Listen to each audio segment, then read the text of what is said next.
एक साधु व डाकू यमलोक पहुँचे। डाकू ने यमराज से दंड मांगा और साधु ने स्वर्ग की सुख सुविधाएं। यमराज ने डाकू को साधु की सेवा करने का दंड दिया। साधु तैयार नहीं हुआ। यम ने साधु से कहा, तुम्हारा तप अभी अधूरा है। मृत्यु के बाद एक साधु और एक डाकू साथ साथ यमराज के दरबार में पहुंचे। यमराज ने अपने बहीखातों में देखा और दोनों से कहा, यदि तुम दोनों अपने बारे में कुछ कहना चाहते हो तो कह सकते हो।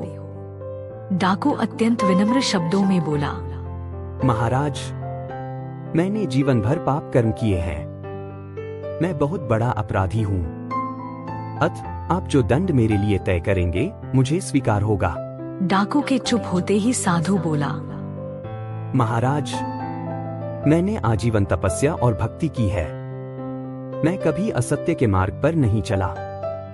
मैंने सदैव सत्कर्म ही किए हैं, इसलिए आप कृपा कर मेरे लिए स्वर्ग के सुख साधनों का प्रबंध करें। यमराज ने दोनों की इच्छा सुनी और डाकू से कहा, तुम्हें दंड दिया जाता है कि तुम आज से इस साधु की सेवा करो। डाकू ने सिर झुकाकर आज्ञा स्वीकार कर ली। यमराज की यह आज्ञा सुनकर साधु ने आपत्ति करते हुए कहा, महाराज, इस पापी के स्पर्श से मैं अपवित्र हो जाऊंगा। मेरी तपस्या तथा भक्ति का पुण्य निर्थक हो जाएगा। यह सुनकर यमराज क्रोधित होते हुए बोले, निरपराध और भोले व्यक्तियों को लूटने और हत्या करने वाला तो इतना विनम्र हो गया कि तुम्हारी सेवा करने को तैयार है, और एक तुम हो कि वर्षों की तपस्या के बाद भी अहंकार ग्रस्त ही रहे और यह न जान सके कि सब में एक ही आत्मतत्व समाया हुआ है। तुम्हारी तपस्या अधूरी है। अतः आज से तुम इस डाकू की सेवा करो। लक्ष्मी जी का वास। एक बार की बात है, राजा बलि समय बिताने के लिए एकांत स्थान पर गधे के रूप में छिपे हुए थे। देवराज इंद्र उनसे मिलने के लिए उन्हें ढूंढ रहे थे। एक दिन इंद्र ने उन्हें खोज निकाला और उनके छिपने का कारण जानकर उन्हें काल का महत्व बताया। साथ ही उन्हें तत्वज्ञान का बोध कराया। तभी राजा बलि के शरीर से एक दिव्य रूपात्मा स्त्री निकली। उसे देखकर इंद्र ने पूछा, दैत्यराज, यह स्त्री कौन है? देवी, मानुषी अथवा आसुरी शक्ति में से कौन सी शक्ति है? राजा बलि बोले, देवराज, ये देवी तीनों शक्तियों में से कोई नहीं है। आप स्वयं पूछ ले। इंद्र के पूछने पर वे शक्ति बोली, देवेंद्र, मुझे न तो दैत्यराज बलि जानते हैं और न ही तुम या कोई अन्य देवगण। पृथ्वी लोक पर लोग मुझे अनेक नामों से पुकारते हैं, जैसे श्री, लक्ष्मी आदि। इंद्र बोले, देवी, आप इतने समय से राजा बलि के पास हैं, लेकिन ऐसा क्या कारण है कि आप इन्हें छोड़कर मेरी ओर आ रही हैं? लक्ष्मी बोली, देवेंद्र, मुझे मेरे स्थान से कोई भी हटा या डिगा नहीं सकता है। मैं सभी के पास काल के अनुसार आती जाती रहती हूँ।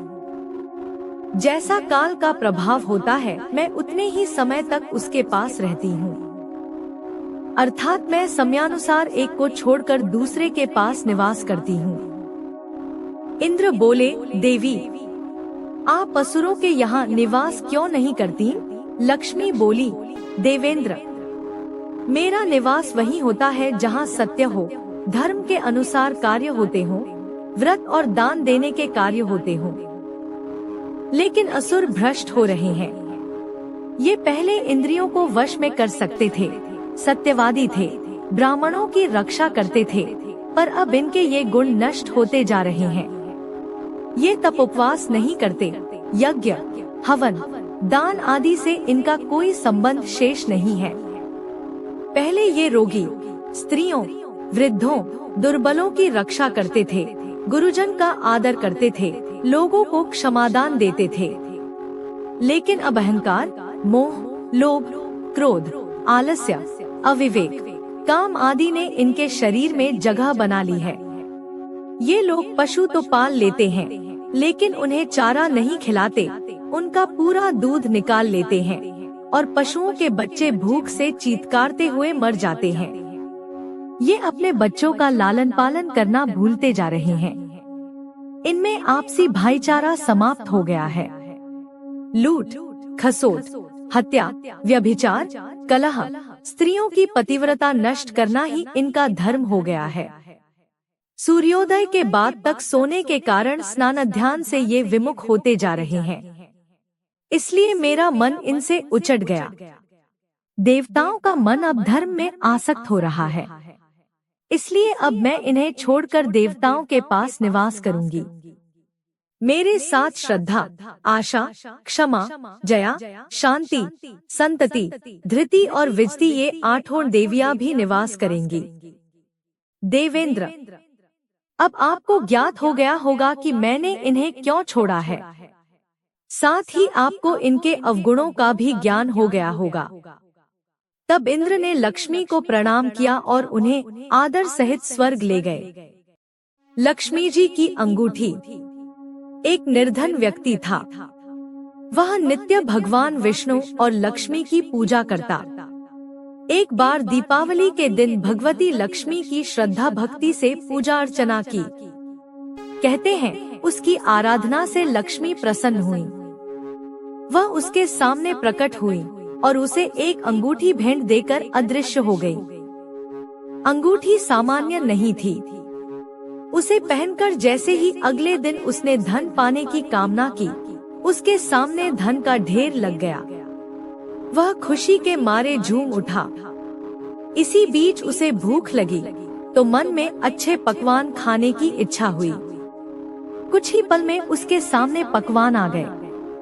अंगूठी का चमत्कार मालूम पड़ते ही उसने अपने लिए आलीशान बंगला, नौकर चाकर आदि तमाम सुविधाएं प्राप्त कर ली। वह भगवती लक्ष्मी की कृपा से प्राप्त उस अंगूठी के कारण सुख से रहने लगा। अब उसे किसी प्रकार का कोई दुख, कष्ट या चिंता नहीं थी। नगर में उसका बहुत नाम हो गया। एक दिन उस नगर में जोरदार तूफान के साथ बारिश होने लगी। कई निर्धन लोगों के मकानों के छप्पर उड़ गए। लोग इधर उधर भागने लगे। एक बुढ़िया उसके बंगले में आ गई। उसे देख वह व्यक्ति गरज कर बोला, ए बुढ़िया, कहाँ चली आ रही है बिना पूछे। बुढ़िया ने कहा, कुछ देर के लिए तुम्हारे यहाँ रहना चाहती हूँ। लेकिन उसने उसे बुरी तरह डांट डपट दिया। उस बुढ़िया ने कहा, मेरा कोई आसरा नहीं है। इतनी तेज बारिश में कहाँ जाऊंगी। थोड़ी देर की ही तो बात है। लेकिन उसकी किसी भी बात का असर उस व्यक्ति पर नहीं पड़ा। जैसे ही सेवकों ने उसे द्वार से बाहर किया, वैसे ही जोरदार बिजली कौंधी। देखते ही देखते उस व्यक्ति का मकान जलकर खाक हो गया। उसके हाथों की अंगूठी भी गायब हो गई। सारा वैभव पल भर में राख के ढेर में बदल गया। उसने आँख खोलकर जब देखा तो सामने लक्ष्मी जी थी, जो बुढ़िया कुछ देर पहले उसके सामने दीनहीन होकर गिड़गिड़ा रही थी, वहीं अब लक्ष्मी जी के रूप में उसके सामने मंद मंद मुस्कुरा रही थी। वह समझ गया उसने बुढ़िया को नहीं, साक्षात लक्ष्मी जी को घर से निकाल दिया था। वह भगवती के चरणों में गिर पड़ा। देवी बोली, तुम इस योग्य नहीं हो। जहाँ निर्धनों का सम्मान नहीं होता, मैं वहाँ निवास नहीं कर सकती। यह कहकर लक्ष्मी जी उसकी आंखों से ओझल हो गई।